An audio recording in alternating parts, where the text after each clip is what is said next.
Welcome to the SharpRank Pro interview series. Each week we will highlight a Sharp listed on our site and cover topics at the intersection of sports and gambling. All right, we are live and we are back for another edition of the interview series. We have Vik Chokshi here from BetQL coming to us live. The hoodie says Chicago, is that correct? Yes, sir. Born and raised in Chicago. Once I had kids, I had to move out to the burbs. I live in the north suburbs, but a big Chicago sports fan. So I had to rock the gear today. Nice. That's fantastic. Cool. Great. Well, look, let's jump right into it. Let's get a little bit of the Vik story, a little background, and give us what we call the very tall building elevator story about where you came from and how you got to where you are. Yeah, definitely. My wife likes to call it an interesting journey, quote unquote. I was an entrepreneur for a while, did really well. It was fun. Once I had some kids, I was getting a little older, kind of having a midlife crisis, right? And sports is something that I've been passionate about. I grew up in Chicago, like I said. So, the Bears, the Bulls, I grew up during the Jordan times, and that's always been a passion of mine.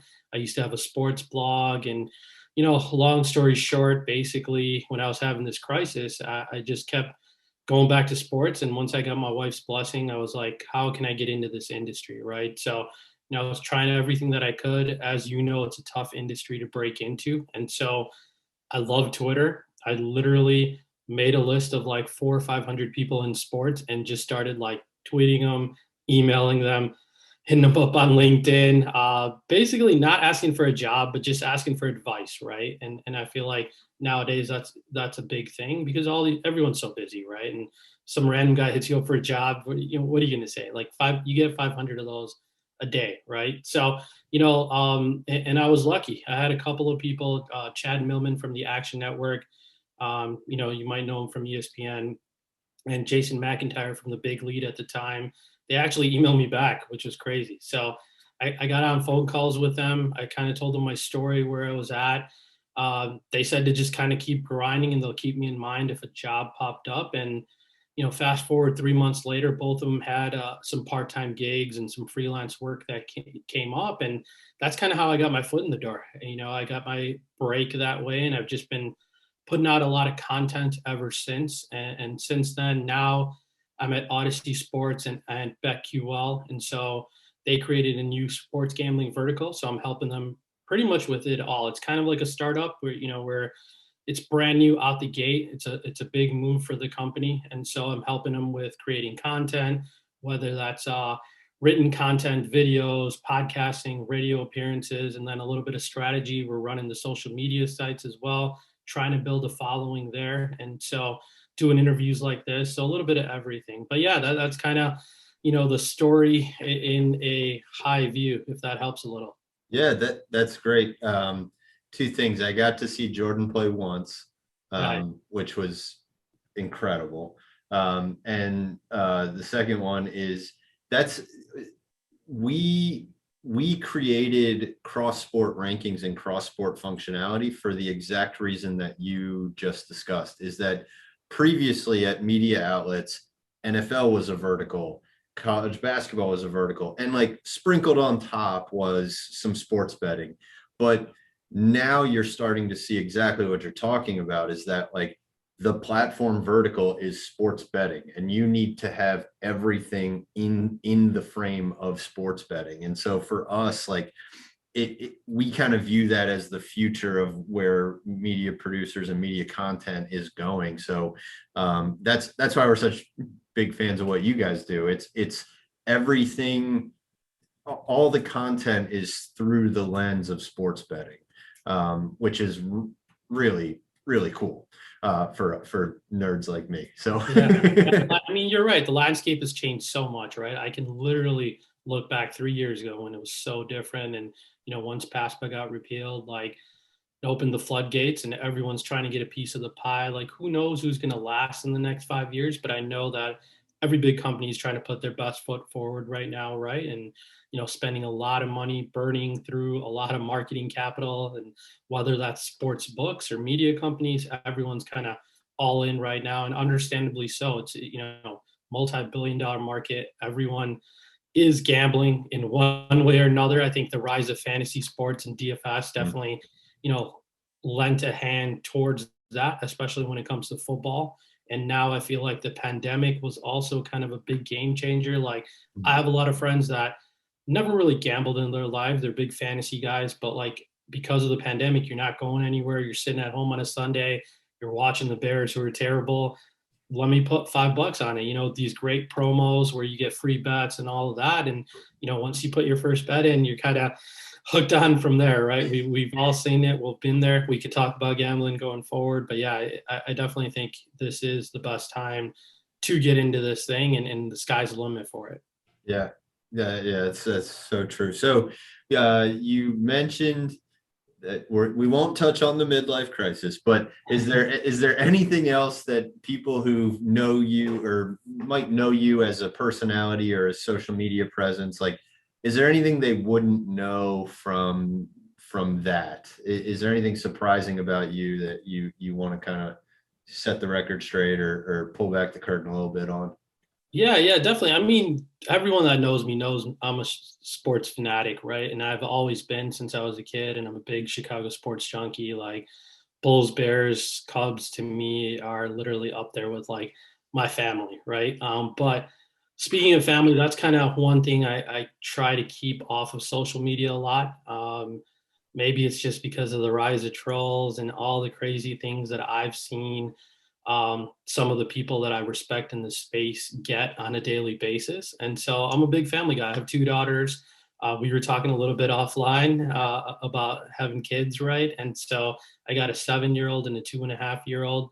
And so anytime that I'm not doing work or watching sports, I'm trying to spend it with them.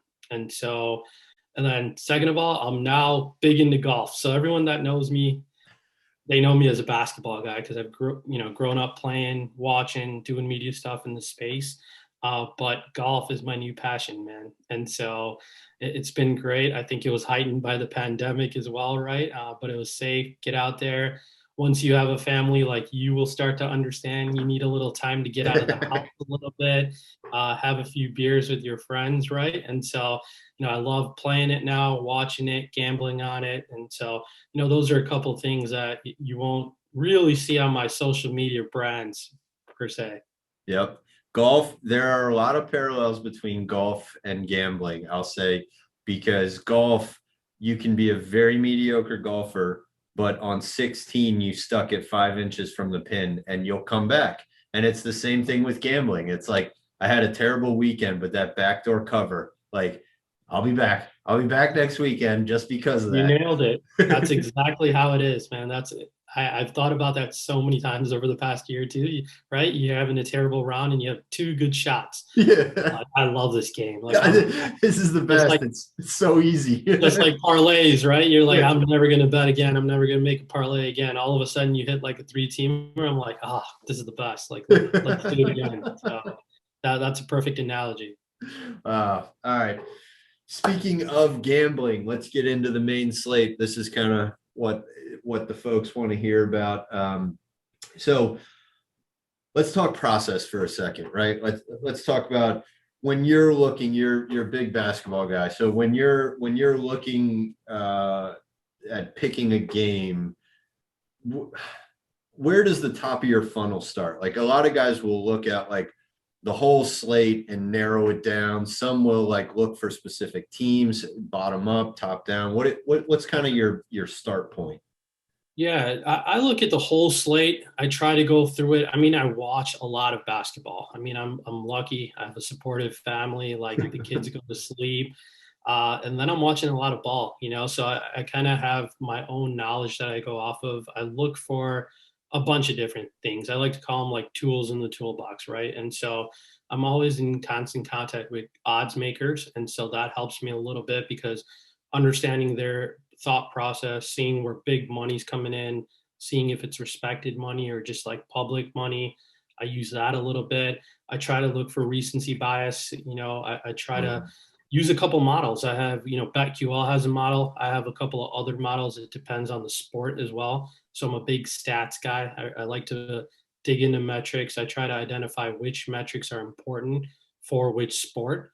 And so those are all kind of the general ways that I start. And then I start to narrow it down a little bit. And that's, whether I like totals or sides, or I like NBA player props as well. When it comes to NBA, those are kind of the three main bets that I look at. But I try to use a little bit of everything. And then there's, websites that I look at, like lineups.com for stats, or cleaning glass as well. Those are some, really good statistical websites that I use. So I'm a big stats guy. Again, we are all biased, whether we want to really admit it or not. Like when it comes to my Chicago teams, I feel like I know them, right, quote unquote. So sometimes you need the help of just statistics and unbiased like models to kind of help shift you back towards the middle there. So I do a little bit of everything, and then I start to narrow it down a little bit.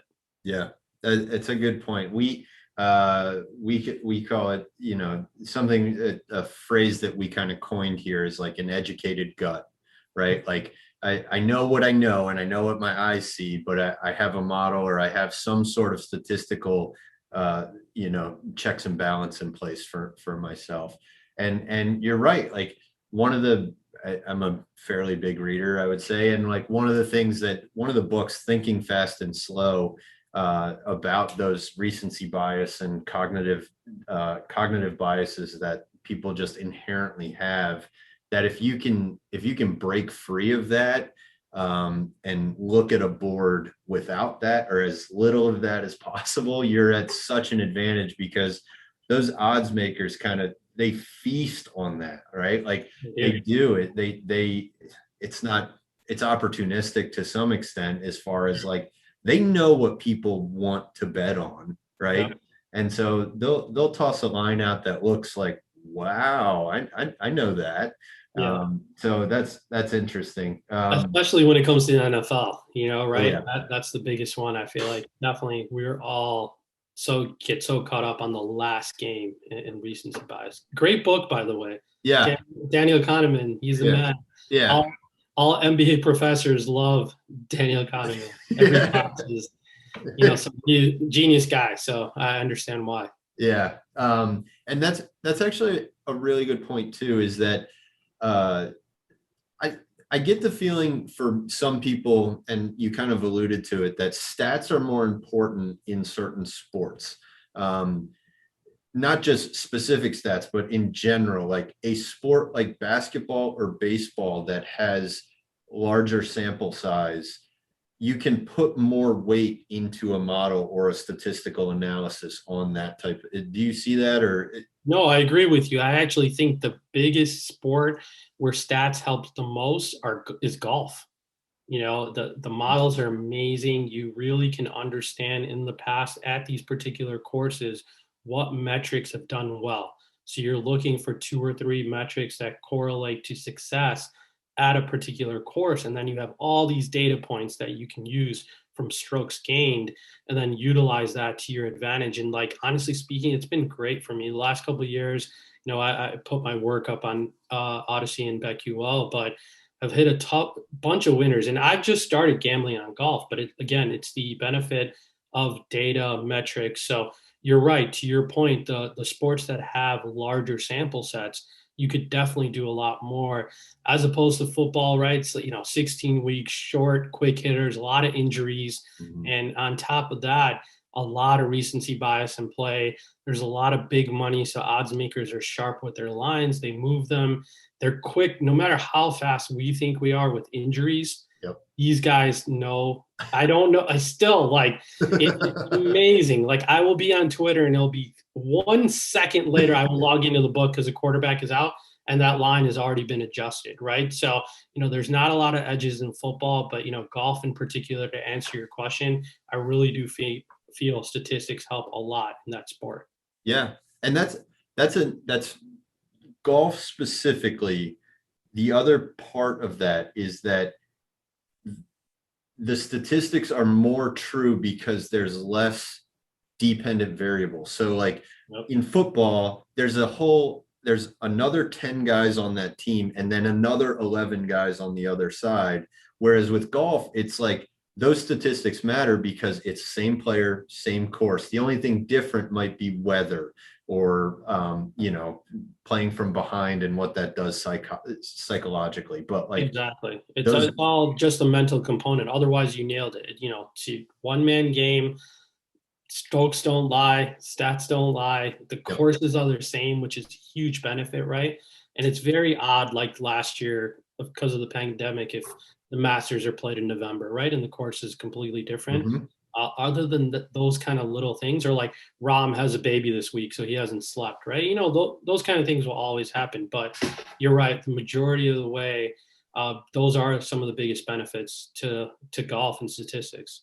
One of my coworkers put a future on Rom, and he was like, he just had a baby, he's riding high. I was like, that guy has not slept in days. And so it's funny you say that, because we had the same conversation with a buddy, because we're doing a one and done tournament I was telling you about. Yeah. And we're like, do we or do we not? Metrically, he's the man, right? Like, this is the play to use him.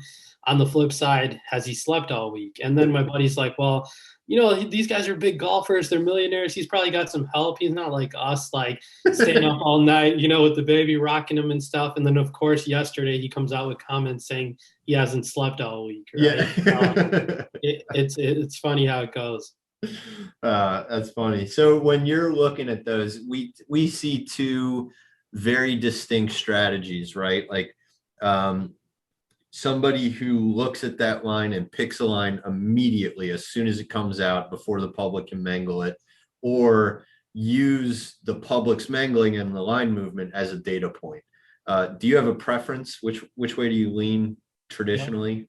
It's crazy. So traditionally, I used to like to get the best number and hit it early. And then because of live betting now, you can always kind of get out of a bet, or, if you have a nice little middle, you can take advantage of it. But I will say, because of the pandemic, everything has changed, right? Mm-hmm. And so you're seeing kind of these last minute scratches like we saw in the NFL, and they're quarterbacks shift the line the most, right? And so once that Denver game happened, I was like, I don't know if I can, you know what I'm talking about, the Broncos game where no quarterbacks, the receiver, right, to come be the quarterback that game. And I talked to a lot of odds makers, and they were saying the same thing, like sharp guys, big money guys, syndicates, all the trend has changed where they're finally like waiting closer to game time or the morning of to make big bets, as opposed to before it was like as soon as the line comes out, they're trying to get the best number, right, and take advantage of that.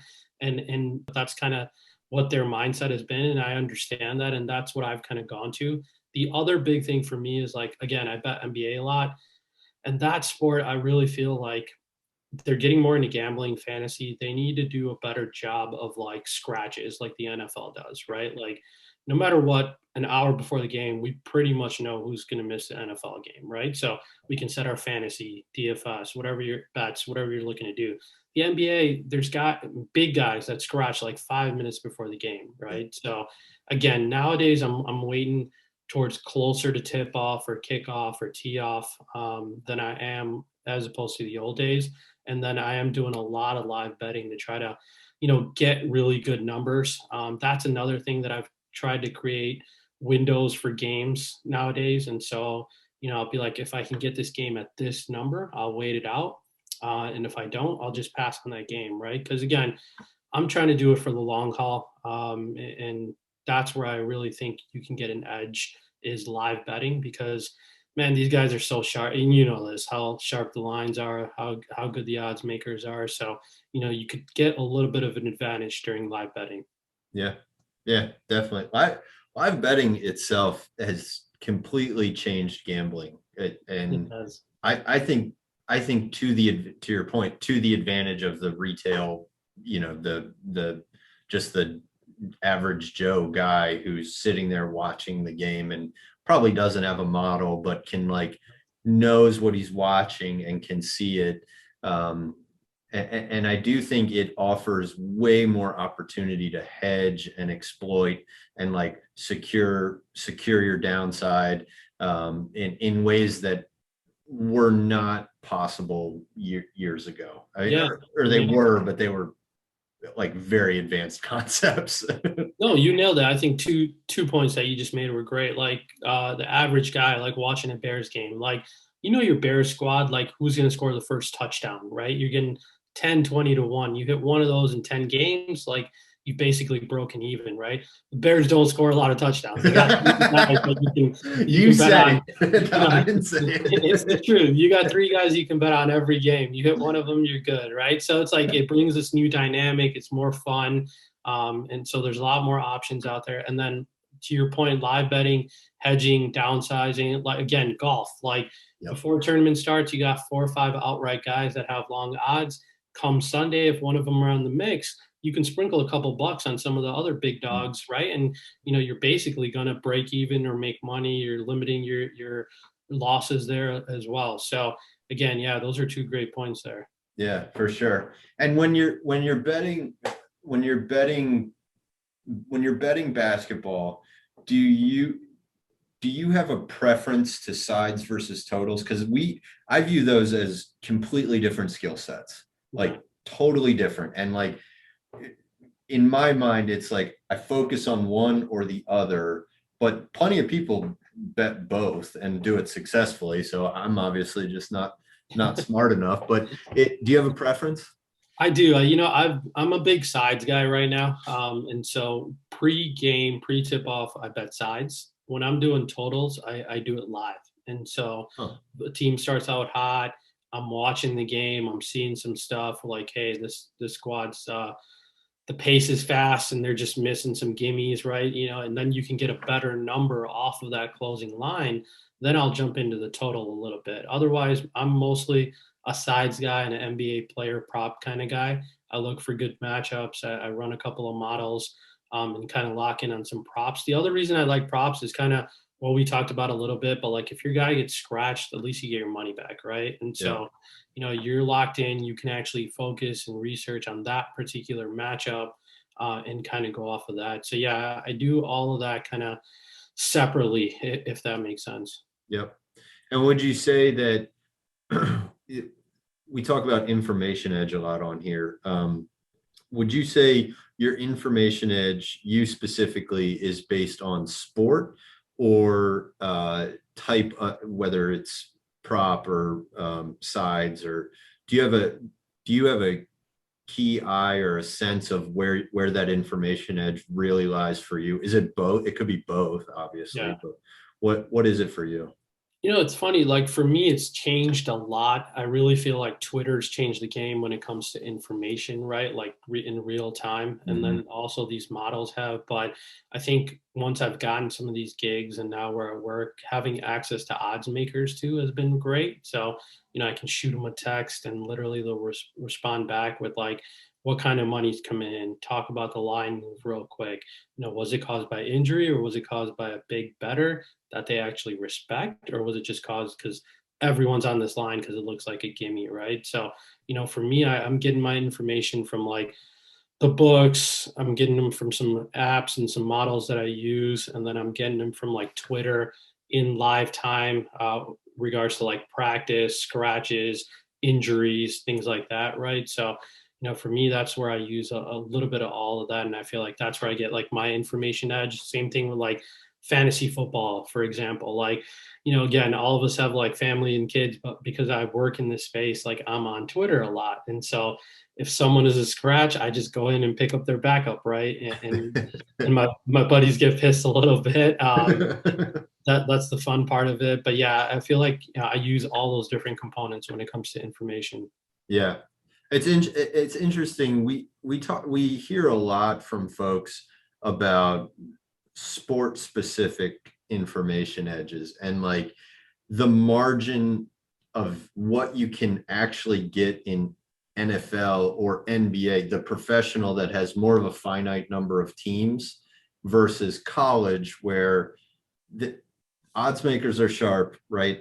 But they can't be sharp for 300 FBS teams. And so like there's ways to see it in like professional versus collegiate and seeing an information edge there. You mentioned golf specifically. That's like, I think that is just super smart and not something that like I think most people think about because they just assume a sport's a sport.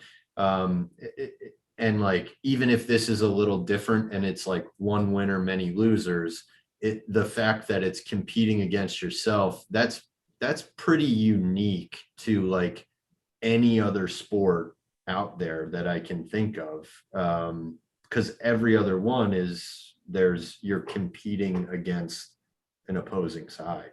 Yeah, for sure. And to your point, like I feel like the best of the best guys that I know, they're very like sports specific, even conference specific. They're like Yep. Pac-12 guys, and like they know everything about the Pac-12 when it comes to college basketball, and Yep. they have tremendous success betting the Pac-12. They know what they're good at. They know what they're not good at. They're not betting every single game on the board. But on the flip side, there's also like volume bettors, right? So, for me, I'm more of kind of a pick my best bets, bet a little bit larger, and kind of push my chips in, and then hedge live if I need to, or try to get a better number. As opposed to, I used to be bet every single game on the board, but again, juice kills you, right? Like the more that you get older and the more you understand kind of how everything works. For me, that was not a good model, but that's not saying like someone can't be successful betting 12 games of baseball a day, right? Yep. Yeah. Yeah, it's interesting. There's what's interesting is it's very similar to the stock market, is that like people are successful in many different ways of like strategically, right? Like there are those people who, use hedging techniques live, like yourself. There are people who focus specifically on industrials and like small cap or mid cap industrials, or they only focus on the Pac-12 or whatever the case might be. And it's interesting that I always find it interesting because like in other casino games, there's really only one proven strategy to be successful. Whereas with sports betting, the world's pretty open. Like if you're good at some way of doing it, there's a lot of avenues for people to choose. And I think that's part of the fun, is that you can start to like define your own process and what works for you. All right, let's talk about a fun rule for gambling. So in our office, we have a board listed with a bunch of rules, most of which have stemmed from very bad beats, but everything from like when a live mascot passes away, you bet that team, right? Yeah. Like favorites of over 30 the first 2 weeks of college football are like 75% because they're trying to move the rankings, and like those types of things. Is there anything that you would kind of, it's not a hard and fast rule, but just something that like kind of makes you smile when you think about it? Yeah, definitely. I mean, there's one with the, again, NBA, going back to it a little bit. Anytime a coach gets fired, take that squad the next game. Like, I don't know what it is. It could be the bench guy. It can be a random guy that comes in. They want to impress the coach, get some more minutes, whatever it is. But I'm telling you, that's hitting at like, from my tracking, like 70% of the time. So, literally, if the coach gets fired, take that squad the next game against the spread and on the money line. Because a lot of times they actually win those games, even if they're like terrible squads, which they are, because they're, the coach is getting fired like halfway into the season. They're not very good. But yeah, that's always been one of mine that I've always played, and it somehow, some way, always has done well. That's so funny because in college football you see that constantly right before a bowl game, and like that goes one of two ways. Like almost 50% of the time, like they either do that and like hey, it wasn't like we're still skilled and we still have a team, and they rally around each other, or they just lost their head coach and they have no idea what they're doing and they're just like in shambles. So that's funny. That's interesting. I'm gonna put that up on the wall. There you go. All right, let's finish this up. We have a little lightning round. They're one-word answers. We dumped a ton of money into figuring out what to name this thing, so we went with lightning round. It's very original. Like it. Yeah. So all right, let's hit it. It's about 10 questions. You ready? Yep, I'm good. All right, cool. Favorite sports movie? Oh man, this is tough, dude. I know lightning round. I'll go Sandlot. I don't know why. Nostalgia. First one, that's a big one. That's a great one. There you go. Just amazing childhood movie. Oh, the best. Least favorite head coach. Jim Boylan, he used to be the Bulls head coach. I don't know if I can use that now because he's gone, but man, that was a brutal stretch. And we've seen some bad coaches in Chicago through my lifetime. So I'll go with him. Give me one must listen to album. Oh man, I'm a big hip hop rap guy, so I got to throw it back. Tupac double album, All Eyes on Me. That's my high school years and shaped me a lot. So I'll go with that. Awesome. It's a good album. It's tough to beat that. Give me 3 bucket list stadiums or arenas that you want to hit. Yeah, that's awesome, man. Cameron Indoor. I want to get there for Duke UNC. The Masters. I don't know if that counts, but like Definitely. just be amazing to get there. Hopefully I can trick my way in with a media credential or something like but coming up, because I don't know if I'm going to hit this lottery. And then I've always kind of wanted to go to the Garden in New York. I've never been to MSG. Big basketball guy. I mean, I heard the stadium's not that nice, right? But it's just the nostalgia, like Bulls, Knicks growing up, and just the mecca of basketball. So that's somewhere else I wanted to go. That was Jordan's stage, man. That was where he just, man, he lit up. I mean, he lit up everywhere. But all right, give me one franchise in any sport that you most want to see win a championship. I gotta go with the Bears, man. I think that I've seen the Cubs. I've seen a lot of Bulls. The Bears, I was 6 years old. Like, I remember it. I remember the Super Bowl shuffle. I remember how good Walter Payton was, but like, it's not the same. You know what I mean? So before I die, that would make me the happiest. You hear that, Matt Nagy? Make Vik a happy man for the love of God. My whole family, the whole city, everyone would be happy, man. Mondays are brutal. Like, you go to drop off your kid and everyone's like, just head down, hoodie on, just sad. Like, it really messes with you, man. So yes, that would make a lot of people happy here. I know this is a lightning round. I actually went to I do an away trip every year for the Ravens just to see a new stadium, right? Nice. I went out to Soldier Field for the game. This is probably 6 years ago. And there was a tornado warning, and they had to like clear the field, and everyone was in the concourse, which is pretty tight at Soldier Field. And like all of a sudden there was this rowdy, loud roar from one of the end zones. And it's just torrential downpour. And I look out, and there's like a Baltimore fan in a Suggs jersey on the field, right?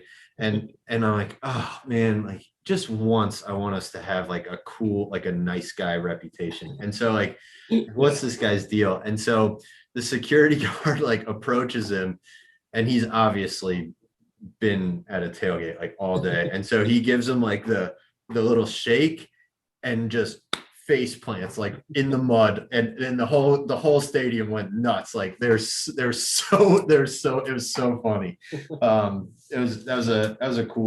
That was a really cool game though, and a cool stadium. I mean, that's a really cool stadium. All right. Loudest stadium you've ever been to? That is tough, man. I will say, or arena. Yeah, I will say, man, it's actually the old Milwaukee Bucks stadium, the Bradley Center. Like, dude, I've been to a lot of games. This was when they had the big three, like Ray Allen, Big Dog, Sam Cassell. This was the Eastern Conference Finals against the 76ers. I've never heard a stadium louder. And I've been to like the old Chicago Stadium. I've been to, I will say, the UC during the Derrick Rose years when we were playing the Miami Heat.